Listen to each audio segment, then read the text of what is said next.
December 16th, 2008. It is time again to pour alcohol into the punch bowl.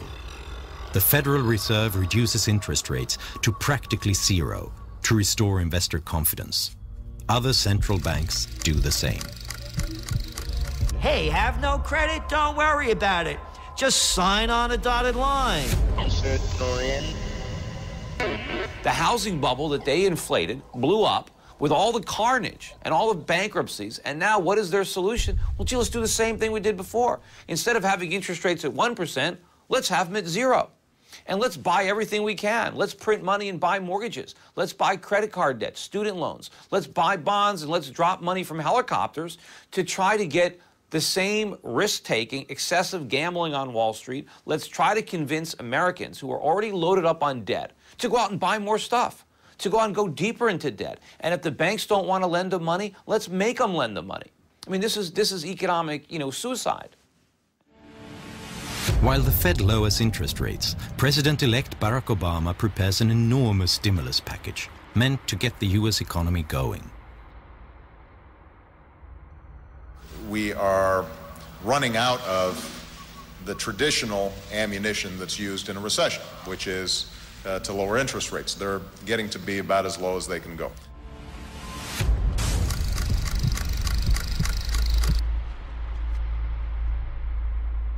The American Recovery and Reinvestment Act that I will sign today, a plan that meets the principles I laid out in January, is the most sweeping economic recovery package in our history.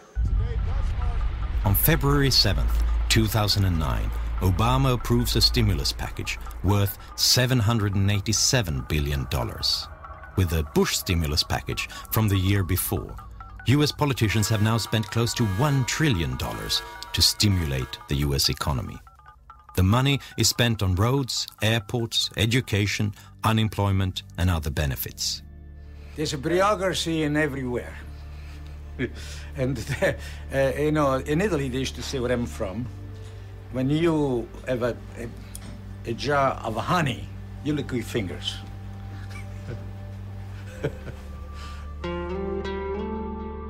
The town of Union is located a few hours from the Canadian border. This is where the computer company IBM got its start and grew to be the biggest in the world. The factories are now empty, but the town has acquired a small town rhythm. So there was surprise when $600,000 from the stimulus package arrived to combat homelessness. On occasion, our police officers may run across someone and they try to, take the person to an area where the individual can get some shelter and get something to eat. But it's not a problem here. This is Rodeo Drive in Beverly Hills, probably the world's most famous upscale shopping district. It was here, for example, that Julia Roberts went shopping in Pretty Woman. Stimulus money has made its way here as well. These streets are to be repaved to the tune of $1 million. Sure, there are potholes in the asphalt, but is this really the economy that needs to be stimulated?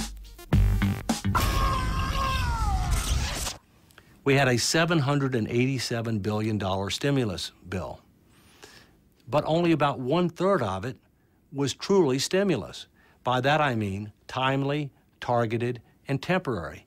The other 2/3 were things that people wanted to do, had been wanting to do for a long time, but they didn't want to have to pay for it. They wanted to do it as part of emergency legislation and charge it to the national credit card. The Johnstown, Pennsylvania airport has 3 scheduled flights a day. Other than that, it's quite empty. When you have the flights coming, that's when the people are here. Right. Other than that, it's empty. But one face is everywhere. Congressman John Murtha, the airport's namesake. He's been called the king of pork and has gotten $200 million for Murtha Airport from Washington. Earlier this year, the airport got a new source of revenue, $800,000 from the stimulus package to repave this backup landing strip. The head of the airport insists that the landing strip is safe. So why does it need doing if it's not a safety issue?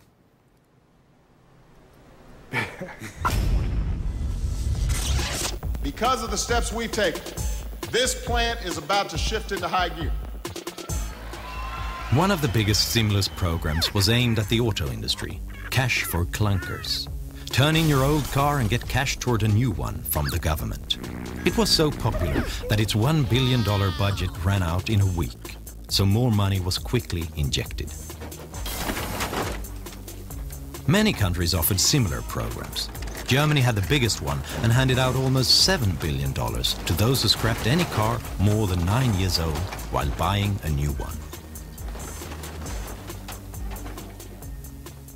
Our government seemed to think that German auto industry is so important, we have to support it in some ways, and therefore they created this bonus. They didn't call it a scrapping bonus because I think they knew just how ridiculous that was, so they called it an environment bonus. Karen Horn is a doctor of economics at the German Economics Institute.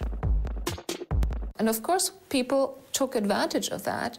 It worked as long as it was on, the program worked, but now it's out, it's over, and of course, numbers are dropping. People are feeling that they ran into additional debt due to that bonus that they wanted to take advantage of, and they're having problems they didn't anticipate. So Germany spent almost $7 billion to scrap fully functioning cars and to maintain excessive auto factory output. Once the program ended, the industry was right back in the doldrums. I was just very surprised that people would accept the idea so readily. That they would accept the money is something else, who wouldn't? But that they would find this a solution that they deemed viable. It doesn't give me a very good impression of the rationality of the voter and taxpayer, I must say. And that's where we are. I think at this point, the problem is now so big that government stimulus is not going to, buy us another 5 or 6 years of phony growth like it did last time.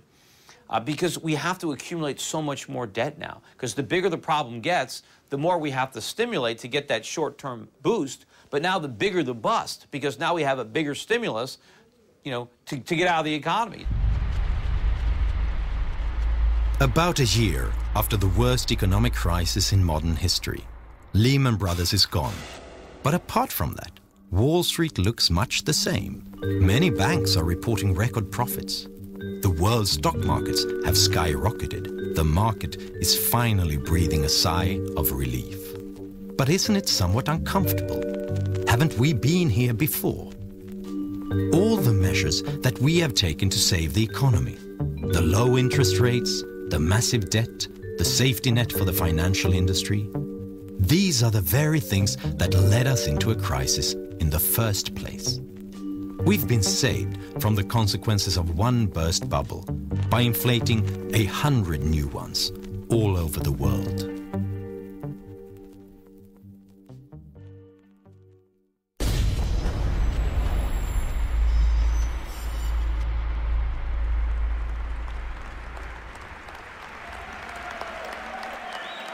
One year ago, I took office amid 2 wars, an economy rocked by a severe recession, a financial system on the verge of collapse, and a government deeply in debt. Experts from across the political spectrum warned that if we did not act, we might face a second depression. So we acted, immediately and aggressively. And 1 year later, the worst of the storm has passed. Viens avec moi à l'hôtel d'amour. L'amour est partout. L'amour est pur et libre. Réaliser tes rêves à l'hôtel d'amour.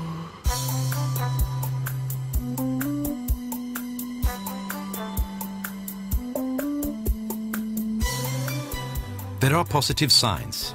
This is the Hamptons outside New York, a classic playground for Manhattan's elite. A house by the Atlantic like this one costs $30 million. And a hot dog bun with lobster salad costs $18. Fast food, Hampton style. The crisis has made its mark here too. There are fewer private jets at the airport. Instead, the Porsches jostle the Mercedes on the turnpike to New York.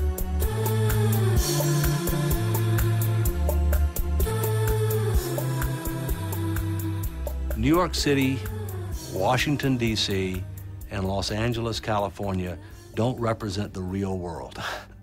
They also don't represent the real part of America, the so-called Main Street of America.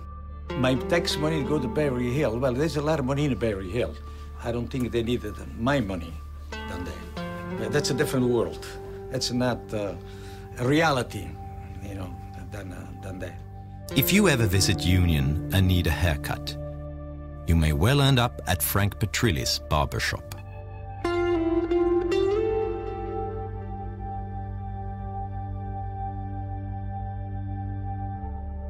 But unfortunately, a lot of people lost their homes because they lost their jobs. And they're not living the life that one time were able to do it. A lot of the young people, especially educated, they try to move, go out of town. But I believe no matter where they go, the situation is the same all over. Where they're going to go, Detroit? Now listen, son. I wasn't going to tell you this, but you're the reason we came here all the way from Indiana. You've heard all the talkers. Now I'm going to show you the doers.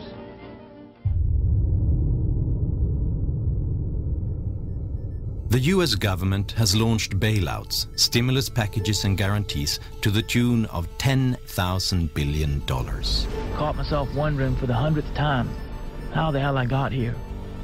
What the hell I'm doing here.